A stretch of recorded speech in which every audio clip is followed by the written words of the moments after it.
കഴിഞ്ഞ 2-3 ദിവസമായി, അതായത് 4-ാം തീയതിക്കും ഇന്ന് 9-ആണ്, 9-നും ഇടയ്ക്ക് 5, 6, 7, 8 4 ദിവസം കേരള സമൂഹത്തിൽ നിശബ്ദമായ ഒരു ക്യാമ്പയിൻ നടക്കുകയാണ്. ഈ ക്യാമ്പയിൻ്റെ ഏറ്റവും വലിയൊരു പ്രത്യേകത, ചാനലുകളെല്ലാം ആരായിരിക്കണം മുഖ്യമന്ത്രി എന്ന് പറഞ്ഞൊരു പോൾ അവർ നടത്തി, എല്ലാ ചാനലുകളും നടത്തി. അതിൽ 80% ആളുകളും വി.ഡി. സതീശൻ വേണമെന്നാണ് പറയുന്നത്. ആരാവണം എന്നുള്ളത് KPCC അല്ല AICC തീരുമാനിക്കട്ടെ, അതിനകത്ത് നമുക്ക് അഭിപ്രായം പറയാൻ കഴിയുന്നതല്ല. പക്ഷേ വി.ഡി. സതീശൻ 80% ആളുകളും വി.ഡി. സതീശൻ വേണം എന്നാണ് പറയുന്നത്. ഇനി ഇടതുപക്ഷ ഫോൾഡറുകളിലുള്ള ആളുകൾ ഒരുപാട് വോട്ട് ചെയ്തിട്ടുണ്ട് ഇപ്രാവശ്യം കോൺഗ്രസ്സിന്. ഒരുപാട് ആളുകൾ, ഇപ്പോൾ പയ്യന്നൂരായാലും തളിപ്പറമ്പായാലും അമ്പലപ്പുഴ ആയാലും കേരളത്തിലെ വാവനപുരത്തിലായാലും പിന്നെ അരൂരായാലും പരമ്പരാഗത കോൺഗ്രസ് കമ്മ്യൂണിസ്റ്റ് മണ്ഡലങ്ങളിലൊക്കെ ഒരുപാട് മണ്ഡലങ്ങളിൽ, അത് മട്ടന്നൂരായാലും ഇനി തലശ്ശേരി എടുത്താലും ധർമ്മടം എടുത്താലും, മുഖ്യമന്ത്രിയുടെ ധർമ്മടം, പിണറായി വിജയൻ്റെ ധർമ്മടം എടുത്താലും ഒരുപാട് കമ്മ്യൂണിസ്റ്റുകാർ വോട്ട് ചെയ്തിട്ടുണ്ട് കോൺഗ്രസ്സിന്. ആ വോട്ടുകൾ മഹാഭൂരിപക്ഷവും വി.ഡി. സതീശൻ്റെ നിലപാട് കണ്ടിട്ടുണ്ടാണെന്നുള്ളതാണ് ഒരു കൗതുകമായ കാര്യം. വി.ഡി. സതീശൻ പ്രതിപക്ഷ നേതാവ് എന്നുള്ള നിലയിൽ രമേശ് ചെന്നിത്തലയെ കവച്ച് വെച്ചോ ഇല്ല എന്നുള്ളത് വേറൊരു വിഷയം.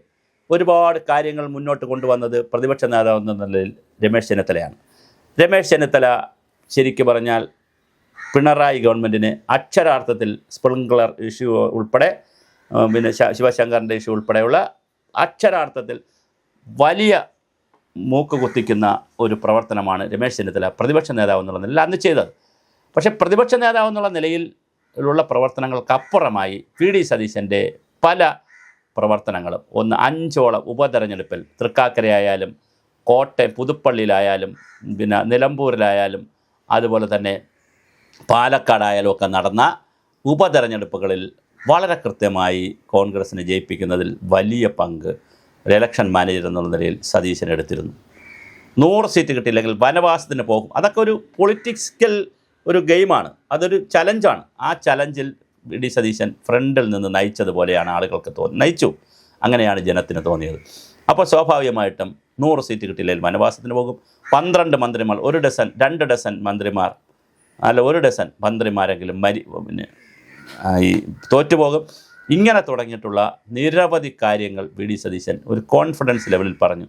പുതിയ യാത്ര നടത്തി, ഒരുപാട് കോൺക്ലേവുകളും അതിനൊക്കെ ഒരുപാട് ആശയങ്ങൾ മുന്നോട്ട് വെച്ചു. ജെൻസിയോട് സംസാരിച്ചു, IT-കാരോട് സംസാരിച്ചു. അങ്ങനെ ഒരുപാട് കാര്യങ്ങൾ ചെയ്ത് ഒരു നേതാവായി വി.ഡി. മുഖ്യമന്ത്രിയാകും എന്നൊരു പ്രതീതി കേരള സമൂഹത്തിൽ കൊണ്ടുവന്നു. തീർച്ചയായും കൊണ്ടുവന്നു. അതിന് മാധ്യമങ്ങൾക്ക് പങ്ക് കാണും. അപ്പോൾ അതുപോലെ തന്നെ എല്ലാവർക്കും മാത്രമല്ല, അദ്ദേഹം പ്രതിപക്ഷ നേതാവ് ആയതുകൊണ്ടായിരിക്കാം അദ്ദേഹത്തിൻ്റെ അടുത്ത് എല്ലാവരും പോയത്, ഒരുപാട് റീച്ച് കിട്ടിയത്, റീല് കിട്ടിയതൊക്കെ അദ്ദേഹം പ്രതിപക്ഷ നേതാവായതുകൊണ്ടായിരിക്കാം. ഒരുപക്ഷെ രമേശ് ചെന്നിത്തലയായിരുന്നു പ്രതിപക്ഷ നേതാവായിരുന്നെങ്കിൽ വീണ്ടും അദ്ദേഹത്തിന് ഒരുപാട് ഈ ഒരു ഹൈപ്പ് കിട്ടുമായിരുന്നു. KC വേണുഗോപാലായിരുന്നു ഇവിടെ പ്രതിപക്ഷ. അതൊരു ഘടകമുണ്ട്. പക്ഷേ ആ പിന്നെ അതുപോലെ തന്നെ വെള്ളാപ്പള്ളിയോടെടുത്ത ഒരു നിലപാട്, സുകുമാരൻ നായരോടെടുത്തൊരു നിലപാട്, ഈ നിലപാടുകളിലൊക്കെ വലിയൊരു വ്യത്യാസം ആളുകൾ കണ്ടു. എന്തോ ഒരു നിലപാടുകാരനാണെന്നും അദ്ദേഹം ഒരു ആദർശവാനാണെന്നും അദ്ദേഹം കുറച്ചുകൂടി അർഹതപ്പെട്ടവനാണെന്നൊരു തോന്നൽ പൊതുവികാരം കേരള സമൂഹത്തിൽ ഉണ്ടെടുത്തു എന്നുള്ളതൊരു സത്യമാണ്. ആ പൊതുവികാരം മാനിക്കപ്പെടുമോ? കാരണം പല ആളുകൾ ഇപ്പോൾ ചാനൽ ചർച്ചകൾ എടുത്താൽ എല്ലാവരും, ഏത് ചാനൽ ചർച്ച എടുത്താലും എല്ലാവരും, കോൺഗ്രസ്സുകാരായ ചിലർ വന്നിരുന്ന് കേസ് വേണം അല്ലെങ്കിൽ രമേശ് ചെന്നിത്തല വന്നുകൂടെ എന്ന് ചോദിക്കുന്നതിനപ്പുറം ബാക്കി ചാനലുകളിലിരിക്കുന്ന എല്ലാ സ്വതന്ത്ര ചിന്തകരും അല്ലെങ്കിൽ മറ്റ് ചിന്തകർ, ഇപ്പോൾ ഇടതുപക്ഷത്തിൽ വേണ്ടി വാദിച്ചിരുന്നവർ, വലതുപക്ഷത്തിന് വേണ്ടി പറയുന്നവർ, എല്ലാവരും ഒരേ സ്വരത്തിൽ, ഇപ്പോൾ കാരശ്ശേരി പോലുള്ള ആളുകൾ, അങ്ങനെ ഒരുപാട് ആളുകൾ, ടി പത്മനാഭൻ ഒഴിച്ച് ബാക്കി ടി പത്മനാഭൻ കണ്ണൂർക്കാരനാണ്, ഈ യശോമണലിൻ്റെ അടുത്ത ആളാണ്, അതൊഴിച്ച് ബാക്കി മഹാഭൂരിപക്ഷം ആളുകളും വി.ഡിയുടെ പേരാണ് പറയുന്നത്. വേറൊരു തലമാണ്. അതുകൊണ്ട് തന്നെ വി.ഡി. സതീശന് അനുകൂലമായൊരു ജനവികാരം കേരളത്തിൽ രൂപപ്പെട്ടിട്ടുണ്ട്. ആ രൂപപ്പെട്ട ജനവികാരം, പക്ഷേ ഇവിടെ പാർലമെൻ്ററി തെരഞ്ഞെടുപ്പിന് അങ്ങനെ ജനവികാരത്തിനൊന്നും അല്ല പ്രസക്തി. MLA-മാർ പറയുന്നതിന് വലിയ പ്രസക്തിയുണ്ട്. പക്ഷേ MLA-മാർ പറഞ്ഞിട്ടും പ്രതിപക്ഷ നേതാവായിട്ട് രമേശ് ചെന്നിത്തലയ്ക്ക് കൂടുതൽ വോട്ട് കിട്ടിയിട്ടും വി.ഡി. സതീശനെ MLA ആക്കി, പ്രതിപക്ഷ നേതാവാക്കി. അതൊക്കെ സംഭവിക്കും രാഷ്ട്രീയത്തിൽ. സച്ചിൻ പൈലറ്റിന് കൂടുതൽ വോട്ട് കിട്ടിയിട്ടും അവിടെ വേറൊരാളിനെയാണ് ആക്കിയത്. കമൽനാഥിൻ്റെ കഥ നമുക്കറിയാം. പിന്നെ അശോക് ഗെഹ്ലോട്ടിൻ്റെ കഥ നമുക്കറിയാം രാജസ്ഥാനിൽ. അപ്പം ആർക്കാണ് വോട്ട് കിട്ടുന്നത് അതനുസരിച്ചല്ല പലപ്പോഴും AICC തീരുമാനിക്കുന്നത്. AICCയുടെ ബന്ധങ്ങളും AICCയുടെ കണക്കുകളും ഒക്കെയാണ് AICC തീരുമാനിക്കുന്നത്. എന്തായാലും ഇന്ന് 10 മണിക്ക് യോഗം ചേർന്ന് ഒരു 12-1 മണിയോടുകൂടി തീരുമാനം വരാനുള്ള എല്ലാ സാധ്യതയുമുണ്ട്. ഇതിനിടയിൽ മല്ലികാർജ്ജുന ഖാർഗെയെ ശശി തരൂർ കണ്ട് അഭിപ്രായം പറഞ്ഞിട്ടുണ്ട്. VM സുധീരനോടും AK ആൻ്റണിയോടും അഭിപ്രായം ചോദിച്ചതായിട്ടാണ് അറിയുന്നത്. ഈ വന്ന 2 നിരീക്ഷകർ 2 പേരും VD സതീശന് അനുകൂലമായി അഭിപ്രായം പറഞ്ഞതായിട്ടാണ് കേൾക്കുന്നത്.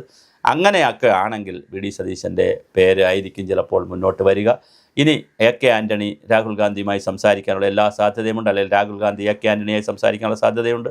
മല്ലികാർജ്ജുൻ ഖാർഗെ AK ആൻ്റണിയായി സംസാരിക്കാൻ സാധ്യതയുണ്ട്. കാരണം AK ആൻ്റണി വളരെ സീനിയർ നേതാവാണ്. അപ്പോൾ ഇങ്ങനെ എല്ലാ ഘടകങ്ങളും മറ്റൊരു തരത്തിലേക്കുള്ള ഒരു സീനിയർ എന്നുള്ളതല്ല, ഒരു ജനവികാരം കൂടുതലും ഇടിച്ചു നിൽക്കുന്നത് VD സതീശന് അനുകൂലമാണ്. പക്ഷേ രമേശ് ചെന്നിത്തലയും ഒട്ടും മോശമല്ല. അദ്ദേഹം വളരെ സീനിയറാണ്. പിന്നെ അദ്ദേഹം പരിചയസമ്പത്തുള്ള ആളാണ്. KPCC പ്രസിഡൻ്റായിരുന്ന ആളാണ്. നിരവധി വർഷം MLA ആയിരുന്ന ആളാണ്. 10-14 വർഷം MLA ആയിരുന്നു. 3.5 വർഷം മന്ത്രിയായിരുന്നു. 12 വർഷം പിന്നെ MP ആയിരുന്നു. ചെറുപ്പത്തിൽ വളരെ ചെറുപ്പം മുതൽ വലിയ നേതാവായി വളർന്നു വന്ന ആളാണ് രമേശ് ചെന്നിത്തല. അപ്പോൾ അതുകൊണ്ട് അദ്ദേഹവും ഇതിനകത്ത് മോശമല്ല.